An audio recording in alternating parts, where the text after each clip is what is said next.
आज हम आपके सामने एक नई केस स्टडी लेके आए हैं। खूनी कोठी का राज।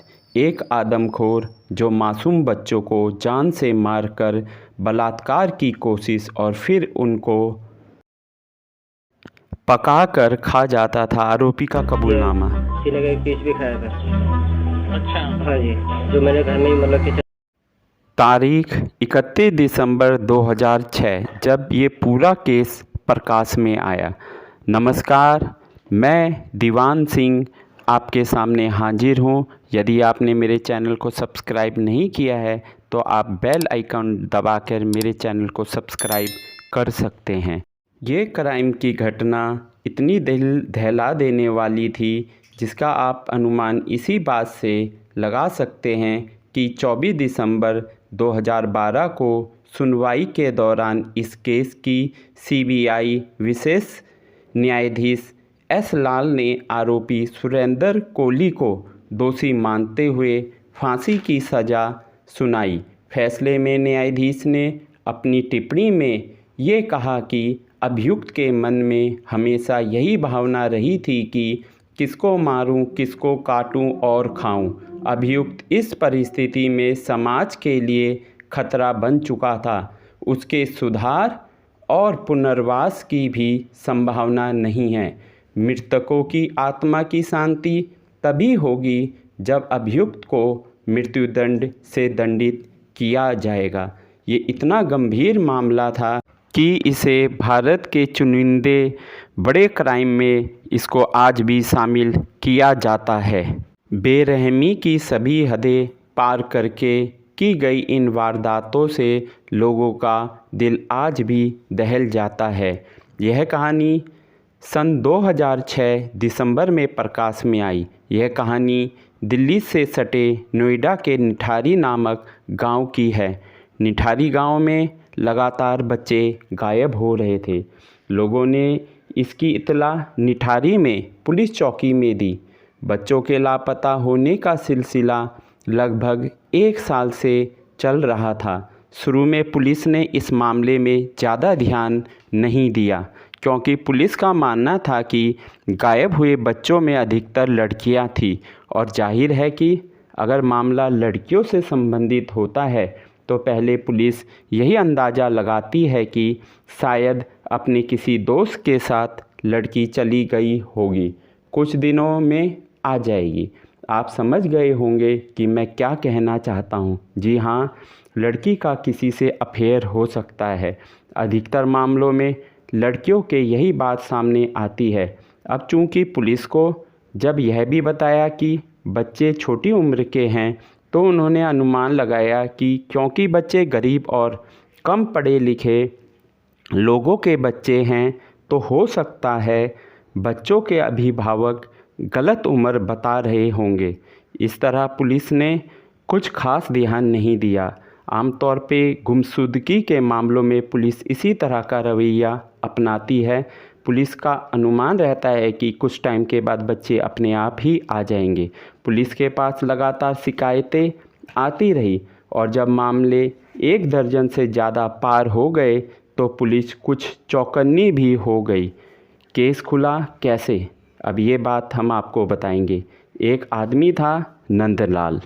वह अपनी बेटी की गायब होने की खबर लेकर पुलिस के पास आया। ये लड़की का नाम पायल था।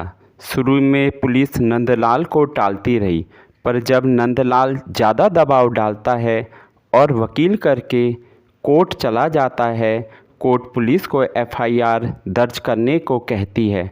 नंदलाल बताता है कि उसकी बेटी पायल 7 मई 2006 को रिक्शा पकड़कर कोठी D5 के अंदर गई थी। नंदलाल बाकायदा पुलिस को उस रिक्शे वाले का सबूत भी देता है जिसने पायल को D5 के बाहर छोड़ा था। बाकायदा रिक्शा वाला भी इस बात को कबूल करता है। जब पुलिस तफ्तीश करने D5 कोठी में पहुंची तो निठारी के लोग भी पहुंचे। उनमें से कुछ लोग कोठी D5 के पीछे पहुंचे। उनमें से एक व्यक्ति ने इस बात पर गौर किया कि जो नाला D5 के पीछे से बह रहा है उसमें बहुत सारी पॉलीथीन बैग गिरे हुए थे। उसने एक पुलिस वाले को बताया। पुलिस वाले ने कहा कि ठीक है, और उसने एक व्यक्ति को उस पॉलीथीन को निकालने के लिए भेजा, जिसमें बच्चे का पैर निकला। 17 बच्चों के शव 17 बच्चों के शव के अवशेष निकले। जब तलाशी कोठी D5 में दोबारा हुई तो पायल नाम की गायब लड़की का फ़ोन बरामद हुआ। आपको हमारी क्राइम स्टोरी अगर अच्छी लग रही है तो आप सब्सक्राइब कर सकते हैं। मनिंदर सिंह पंडेर का नाम नहीं था जो D5 कोठी का मालिक था, उसे भी अब गिरफ्तार किया गया। साथ में सुरेंद्र कोहली जो उस कोठी में नौकर था, उसे भी गिरफ्तार किया गया। इस केस में शुरू में हर कोई मीडिया और बाकी लोग सभी ये अनुमान लगा रहे थे कि इसमें मालिक पंडेर का हाथ हो सकता है, पर इस केस में नौकर सुरेंद्र कोहली का हाथ ज़्यादा पाया गया। वह ही इस केस का मेन अभियुक्त निकला। वह बच्चों को टॉफ़ी बिस्कुट का लालच देकर कोठी के अंदर लाता और गला दबाकर हत्या कर देता और लाश के साथ दुष्कर्म करने का प्रयास भी करता। बाद में उनको कुकर में पकाकर खा जाता। ये बात कोहली ने खुद स्वीकार भी की थी। अब बात यह है कि वह ये क्यों करता था। इसके पीछे कहानी यह निकली कि D5 का मालिक पंडेर कॉल गर्ल्स को कोठी में बुलाता था और उसका नौकर कोहली उसे दरवाजे के पीछे से सब कुछ करता देखता था। अब बात यह आती है कि नौकर कोहली ने मर्डर करने की शुरुआत कैसे की। एक बार कोहली अपने मालिक पंडेर के लिए एक कॉल गर्ल लाया। जी हाँ, पंडेर काफ़ी रंगीन मिजाज का था और वो इस तरह की कॉल गर्ल्स को अपनी कोठी D5 में बुलाता रहता था। पंडेर ने उसके साथ रात बिताई। जब पंडेर घर से चला गया सुबह होने पर, तो कोहली ने भी उस कॉल गर्ल को ऑफ़र दिया कि वह भी उसे पैसा देगा।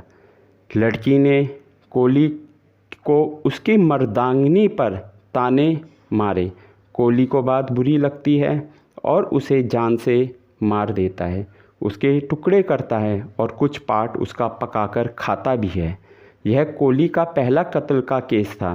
फिर तो कोहली D5 कोठी के पास खेलने वाले बच्चों को पकड़ता और कत्ल करता, रेप की कोशिश करता था और बच्चों के टुकड़े करके पॉलीथीन बैग में भर के D5 कोठी के पीछे के नाले में डाल देता। इस तरह वह वारदात को अंजाम देता रहता।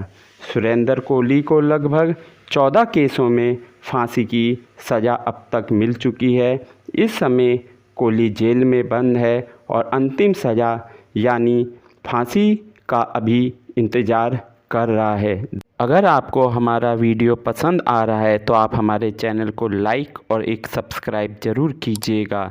हम आपको पार्ट 2 में ये भी बताएंगे कि पुलिस वालों की क्या दशा थी जब वो इस केस को इन्वेस्टिगेट कर रहे थे। उनका दिल भी शुरू में दहल गया था और पायल नाम की लड़की का भी हम आपको उस वीडियो पार्ट 2 में पूरा रोल बताएंगे। आपका धन्यवाद। Thank you.